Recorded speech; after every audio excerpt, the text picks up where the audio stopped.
Hello, everybody. I am Joyce Burgess, and I am the CEO and co-founder of the National Black Home Educators.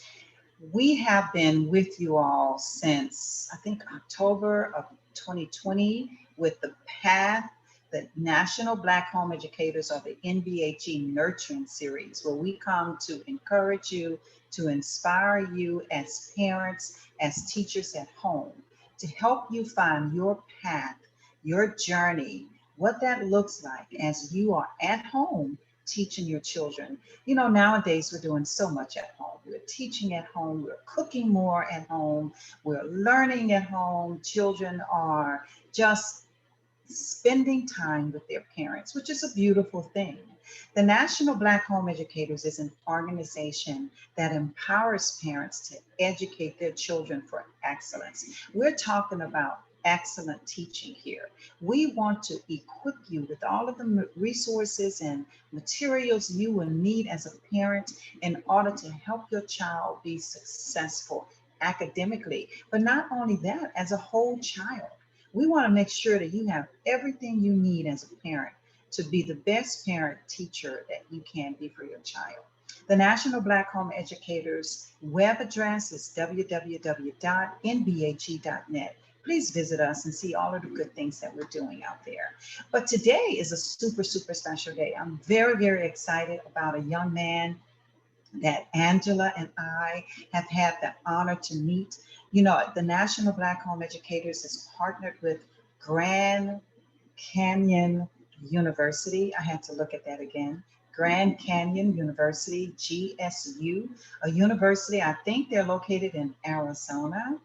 And, we just want to partner with colleges so that parents will know if they choose to send their child to college, that there are colleges that are so homeschool friendly, so parent friendly, but specifically speaking, homeschool friendly.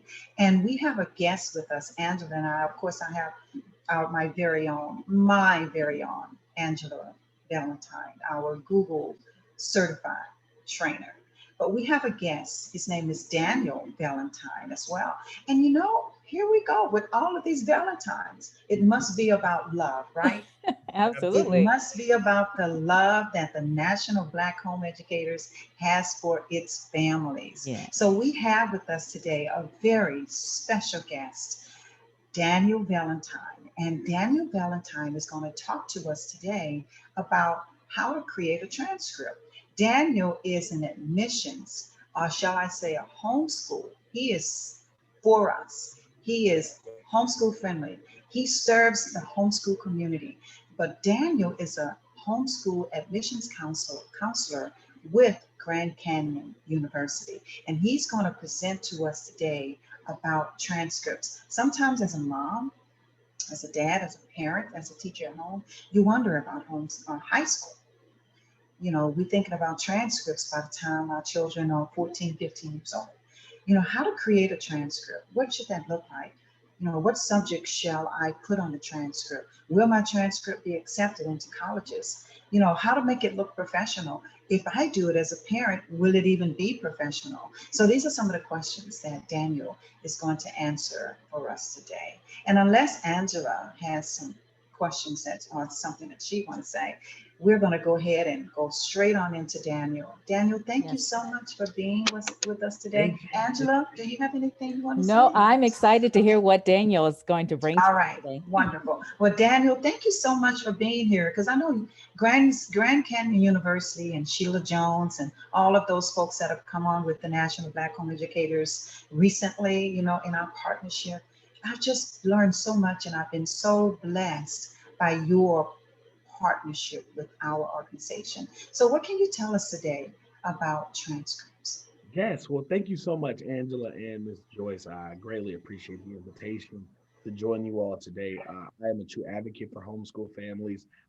One of the things that's very unique about my job specifically is I'm only employed because of homeschool families, right? So, like, my job is to solely support homeschool families through the admissions process at Grand Canyon University. So, I don't go to traditional high schools. I don't meet with counselors. I only meet with homeschool parents and students. And so it's a unique opportunity. And I absolutely love the opportunity to do things like this because I love to share this information because there are a lot of homeschool families who are afraid or who has fear about college because of the misconceptions and the rumors and the things that make people kind of say, well, you know what, maybe at high school we might have to go to traditional high school, but that's not true. And so I have today for you, we're going to talk about how do we build a homeschool transcript.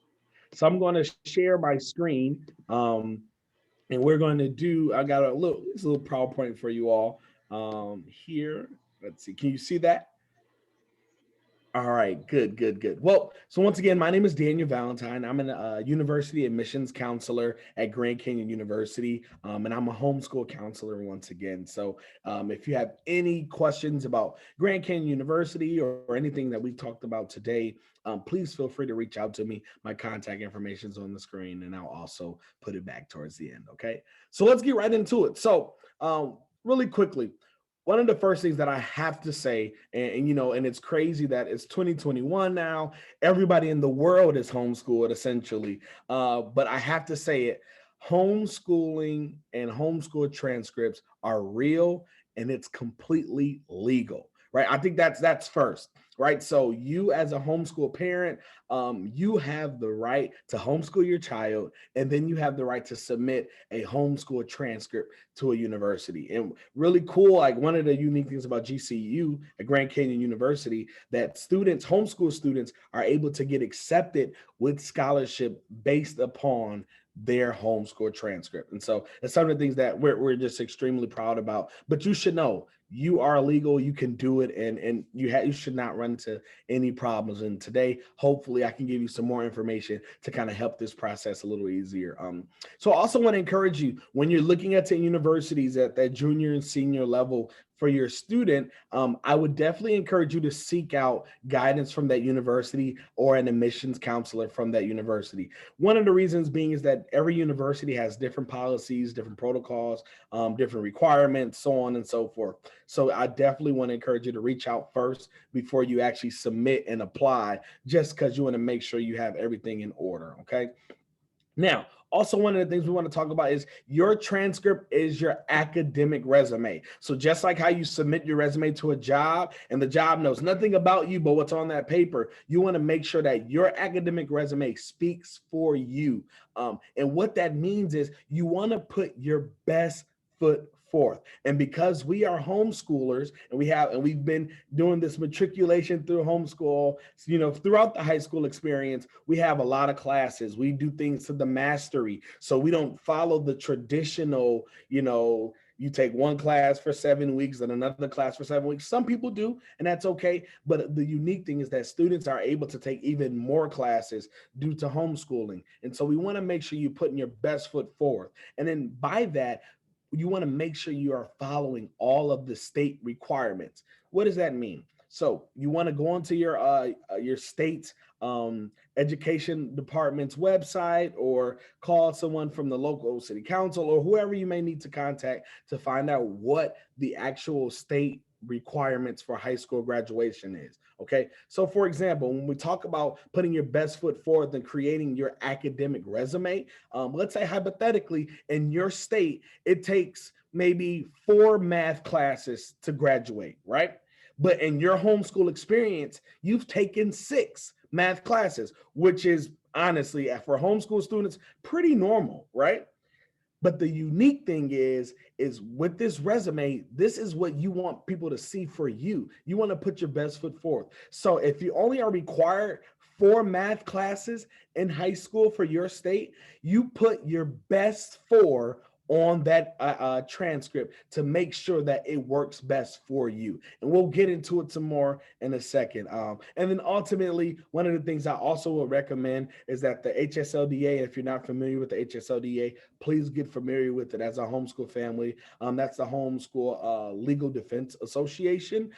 They are the association, all things homeschool. They are the people who are fighting for homeschoolers at the at all levels, state, local, federal, so that to make sure that our homeschool families are treated fairly and supported. But on the HSLDA website, they have a transcript program or software that you can purchase. It is a good software. I've seen it work. It's clean. They do everything for you. All you have to do is type it in. They produce a GPA for you, the whole 9 yards. It does cost, but there are some free ones out there. You just have to research them. But I know a real reputable one is the transcript software on the HSLDA's website for purchase. So now let's get into it. As we are creating our transcript, and I have a picture of this transcript here. It's a template. Essentially, it's kind of one that I send out to my families when they're like, hey, Daniel, I need help. I've never created a transcript before. What do I do? So first things first, when we talk about our formatting, it is key to be organized with the transcript. Because like Ms. Joyce said a little earlier, especially if you're in a place you've never been before, applying for colleges, and you want to go to the college of your dreams, you want to make sure your resume, aka your transcript, looks good for you. Okay, so your formatting is key. So first, we want to start off with the header. The header is essentially the student's information and the homeschool information. So that's the name, address, date of birth, phone number, email address, and your parent information, all of those things. And then also your homeschool information, right? So as a homeschool family, so if I was a homeschool parent, we could be called the Valentine Homeschool, perfectly fine. Or you could just call it whatever you would like, because it's completely in your willpower. And or if you're a part of a co-op, a cohort, like I said, your family name, making sure you put that on the transcript, such and such homeschool. All right. And then also, like, if you have like a family email address, so on and so forth. So that's really important in terms of the header of the transcript. Okay. Now, we want to talk about the most important part, the academic record. This is the whole purpose of the transcript. And like I said, we have to keep organized. So the first thing that I want to encourage people to do, because I know students typically take a lot of classes, and it's almost not even in like a orders per se, but I would recommend that you organize it by grade and year. Okay. So I know a lot of times some homeschool families don't really follow the traditional mode of 9th, 10th, 11th, and 12th grade. Perfectly fine, right? You do what you want to do. And as long as it works for you, it works. However, when it comes to actually creating the transcript, I definitely encourage you organizing it by year, because remember, you're sending it to a university. They don't know you. They don't know anything about you. All they know is this transcript. So what they see is what they see should be organized by the year.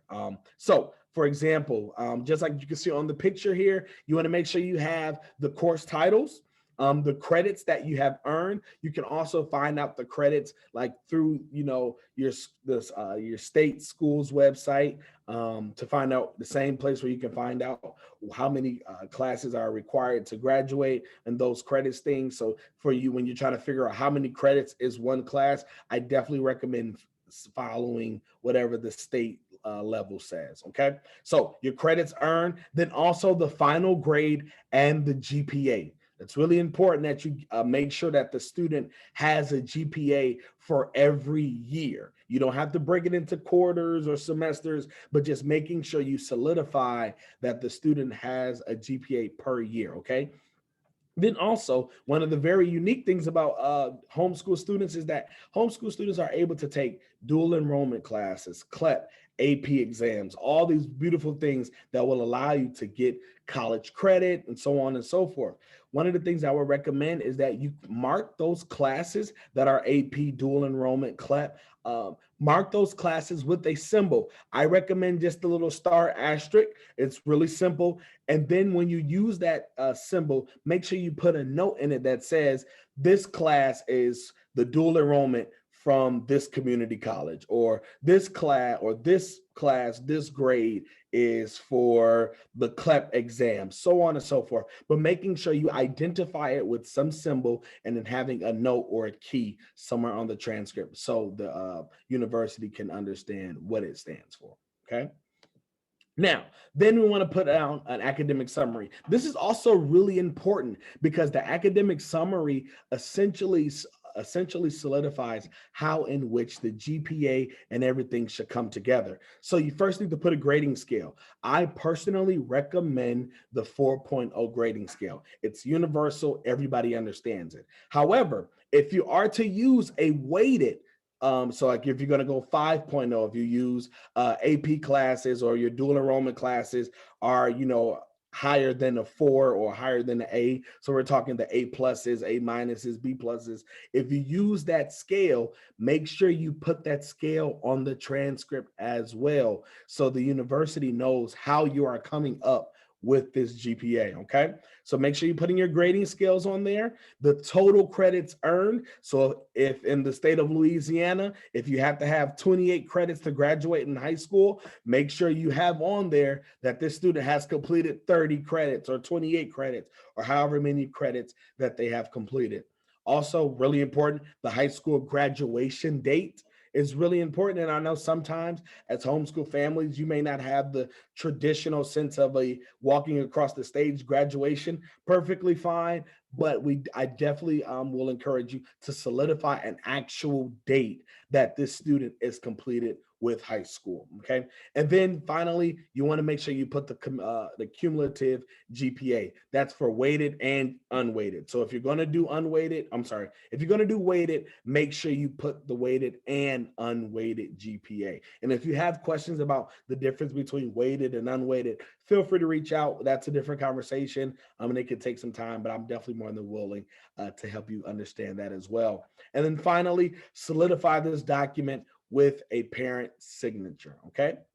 And then finally, everybody, we want to make sure this is an official document and then it's going to the university. So submit it as a PDF, okay? Also, keep track of all of your academic information in your records. So that's the CLEP test that you're taking, the AP exams, the dual enrollment. If you're doing a algebra class at a cohort, but then you do your science class at a museum, whatever the case may be, like homeschool families have began to get so creative and innovative when it comes to taking these classes. And it's absolutely amazing. But one of the things I would definitely recommend is that you keep track of all the documentation that says this student has passed this exam, this student has taken this class, just in case, because you never know if a university may say, hey, do you have the proof for passing of the CLEP exam, or do you have the results for this AP exam, so on and so forth. That's going to be really important, okay? And then also, I can never say this enough, but if you fail to plan, you plan to fail. And as homeschoolers, we do a great job of making sure we have a journey and we know what we want to do. But make sure when it comes to high school, have a plan. Know what classes your students should take before they start taking them. Begin to, even as a freshman, look into the universities that you're wanting to go to, so that you can know. So this university doesn't require Spanish, or this university doesn't require geography. So, so that you can plan ahead. So if your student doesn't have to take the class, why make them? So on and so forth. But ultimately, make sure you have a plan so that you can execute properly. And then finally, ask questions. I would not recommend going into this blindly because every university has different set of rules, different policies, and different ways of doing things. GCU, we're very homeschool friendly. So my job, I walk families through how to create transcripts on the daily, right? But some universities may not do that. So I definitely recommend that you ask questions, reach out to the university, see what their requirements are, see what their policies are, to make sure that you have everything you need for your homeschool transcript. And so with all that being said, thank you so much for the time. Please feel free to reach out to me if you have any questions about homeschool transcript, or if you want to learn more about Grand Canyon University. We are a private Christian university in Phoenix, Arizona, and we absolutely love homeschool families. And so thank you so much for the time.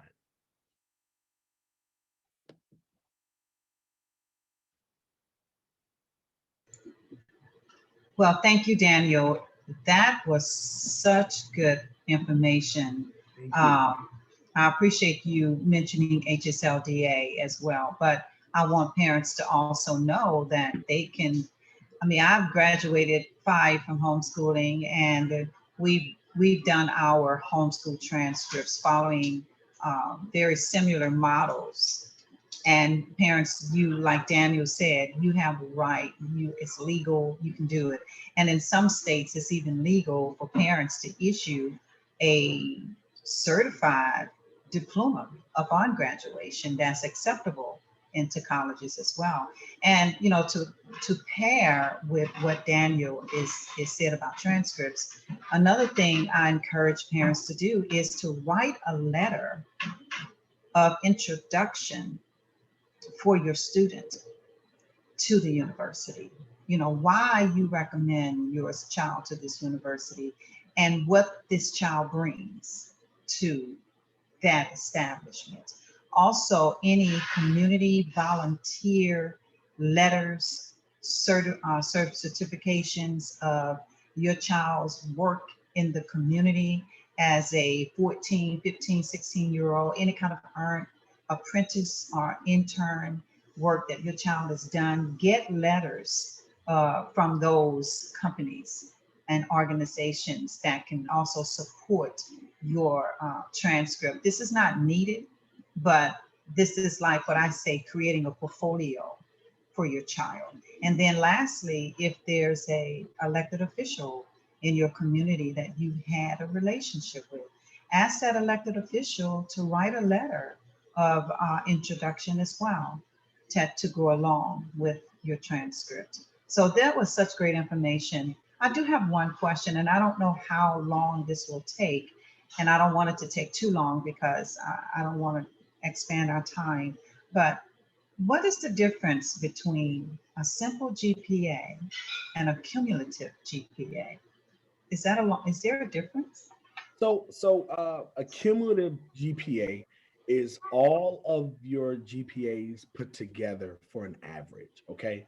So the cumulative is the average GPA. So hypothetically, right, let's say the student has a G. So, and this is for when we talk in terms of a transcript. So I know a lot of homeschool families don't necessarily speak in terms of GPA throughout their matriculation. Perfectly fine. However, when it comes to developing a transcript, you are going to need a GPA, right? So if in the ninth grade year, you put that GPA down, let's say it's a 4.0, then their 10th grade year, 4.0, then junior year, 3.5, and then the 12th grade year, 3.8. All of those GPAs together creates a cumulative GPA. And Makes that's what the sense. university typically will, especially at Grand Canyon University, that is what we will review. And also, one of the things that I just recommend on why I say use the 4.0 scale. 4.0 scale is the A, B, C, D, F, right? So, and in the number sense, that's one through four, or 0 through 4, if you will, if you consider F's, right? Um, Reason being is because a university is going to recalculate your GPA based on their scale. So, and that can get complicated because every university does things differently. But the reason why I just recommend the 4.0 scale is because it's clean cut. You don't have to worry about. So, like at some places, a plus is a 4.2, and then other places it's a 4.5, right? So, like the scales can be all over the place. But if you just use the clean cut A, B, C, D, and and like I said, but if a student earns AP credit, then you deserve that AP GPA, or that weighted GPA is what we would call it in higher education. And so, but definitely, that's why I said plan ahead, speak to the university. Some universities say, hey, we don't accept weighted GPAs. We only do unweighted. So that makes a complete difference. So because and then when it comes to like 4.5s or 4.2s and things like that, that's when it gets really kind of tricky, but that's why you plan ahead, ask questions, and speak to the university. Thank you. Absolutely. Awesome. Can I add a question or two in there really quickly, Yeah, Joyce? Okay, and I know this is a segue to another webinar with you, Daniel, because this is good information and parents are going to want more and more and more. But just one thing that came to mind as you were talking, is there, and this is more in the admissions requirements and alongside with the transcript you talked about, is there a minimum or cutoff GPA that we know all our students are 4.0, right? Okay. But is there a minimum GPA that you would accept at your college? So at Grand Canyon University, the average GPA is about a 3.5. We do have a minimum of around 3.0 GPA. However, every university is different. So that's Grand Canyon University. Yeah. So the average student is getting accepted at a 3.5. So that just kind of tells you, when we say that when universities say the average, they're meaning majority of their students have this GPA and they're getting accepted. Sure. But definitely, I would recommend when you're looking at these universities, going on their websites, reaching out to their admissions counselors and finding out what their minimum GPA is, because some universities have minimums that are higher than others. Right. Okay. And is there an acceptance? Is there a test required, like ACT, SAT? You didn't mention anything like that. So is that requirement? So at Grand Canyon University, we do not require the ACT or the SAT. So homeschool families are able to get accepted fully based on their high school homeschool transcript. We do accept the ACT and the SAT, especially when it comes to scholarships, different merit-based scholarships, where we can review if you have a higher SAT or a higher ACT, and that scholarship would be higher than it would be for your GPA scholarship. We would give you the higher between the three. And so it's a really great opportunity, especially for homeschool families, because I know some homeschool families are really interested in test optional institutions, and GCU is a test optional institution. Awesome. That's wonderful. Great information. Thank you. All righty. Well, everybody, if you have any comments or any questions, we will be monitoring this show and we will be happy to answer your questions. Bring Daniel back on if you have any more questions. Daniel, we are very grateful that you've spent this time with us. We truly appreciate it. I can't wait to meet Angela and Daniel in person. I was just reading something this morning that, I'm grateful for these virtual platforms, but to be honest with you, there's nothing like face-to-face in person. And I can't wait for us to get back to that. So thank you again. And thank you for Angela for coming on. Anything else before we, okay. Absolutely. Well, just thank you so much on behalf of Grand Canyon University. It is a privilege to work with you all as one of our alpha groups and one of our Homeschool Alliance programs. And so we're really excited. And just to give you all a reminder, for families who are a part of this organization, does qualify, homeschool families qualifies for an additional scholarship because you're an associate of this organization. And so if you're interested, if you have a senior in high school, Grand Canyon University, we're still accepting applications and still giving out scholarships, especially for our homeschool families. That's amazing. That's amazing. And the National Black Home Educators is very grateful to you. Visit our website, www.nbhe.net, and you'll learn more about Grand Canyon University. Thanks again. Look forward to seeing you guys in the future. Look forward to seeing you. Thank you. Bye-bye.